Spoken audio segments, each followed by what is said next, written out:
Hey YouTube, I'm back again for another kind of shoe review, but I'm really just going over the shoes and letting you decide, what you're kind of interested in, if it's going to work for you or not. Now here's a pair of shoes. If you watched my other videos, and you should subscribe and all that, you should see that I'm really into being barefoot. Now yes, I do train parkour mostly barefoot, but the thing is, it's in the middle of summer, well more like the end, whatever. Of summer, and you know what happens when you run barefoot on a hot summer day on concrete? You burn the crap out of your feet and you get blisters. And doing parkour, I don't want to constantly look out for like glass and stuff. Even though my feet usually break the glass more than the glass cuts me, that's just one extra thing I don't really want to worry about.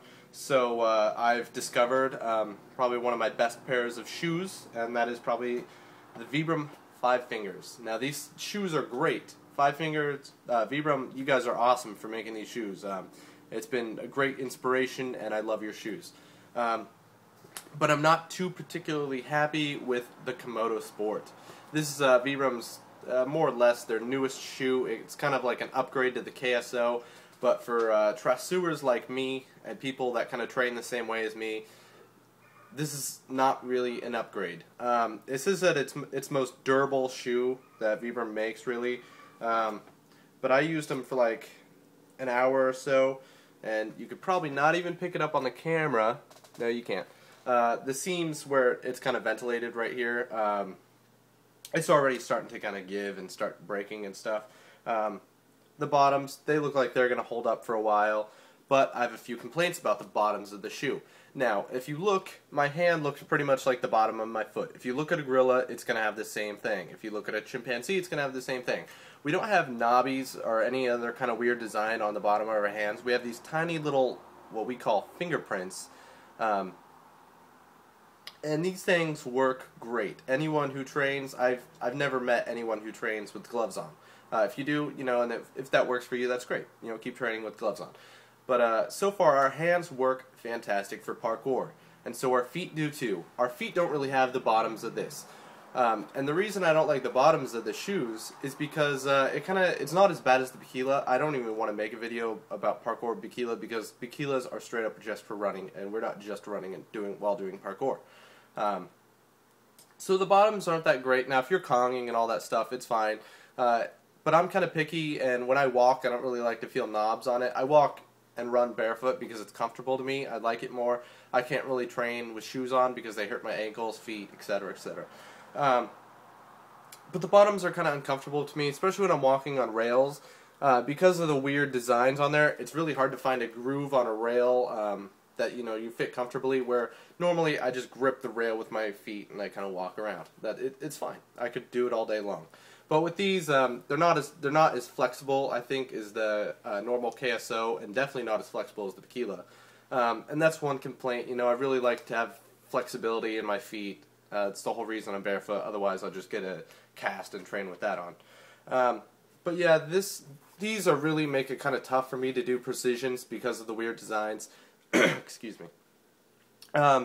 And then another thing, a huge thing, the reason why I can't really train with Bikilas on, other than the bottoms of the soles, really give out when you're doing any kind of wall stuff or precisions, is right here. Now, it may look like it's rubber, but it's really not. It's kind of like a colored or painted EVA foam, which is basically like styrofoam.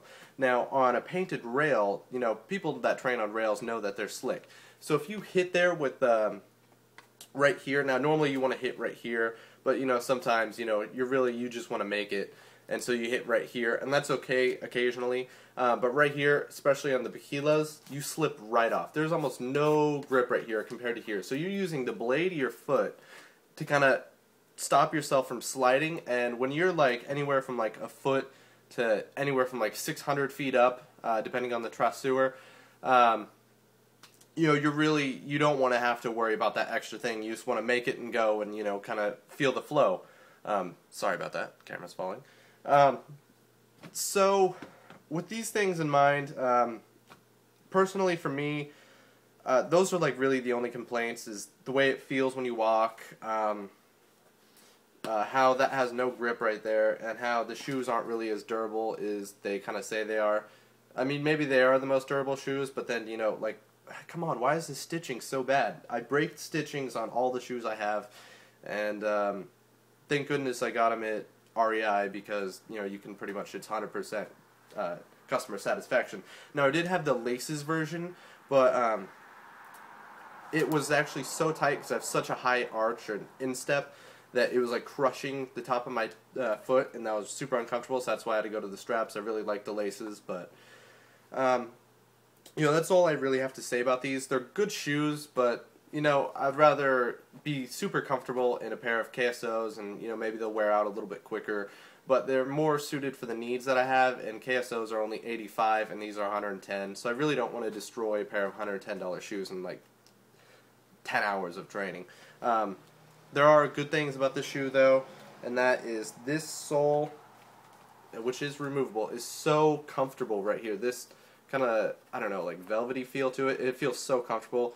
Other than it doesn't feel that durable, but that's, sole's not really too durable.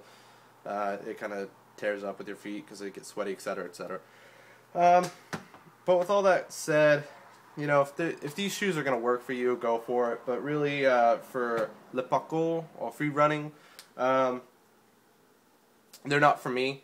So I just wanted you guys to, kind of hear an overview before you go out and buy some shoes. Now, also, I do know that they're like, I think they're by Fila or whatever, and they're awful shoes. I can see them at JCPenney every day I go to the mall. They look horrible, and I think I'm going to actually buy a pair because they're only like $40. So I will be buying a pair of the Skeleto shoes where it's like all the toes are free except these two are stuck together. Like a shitty pair, sorry about that cussing, like a crappy pair of Japanese tabi shoes.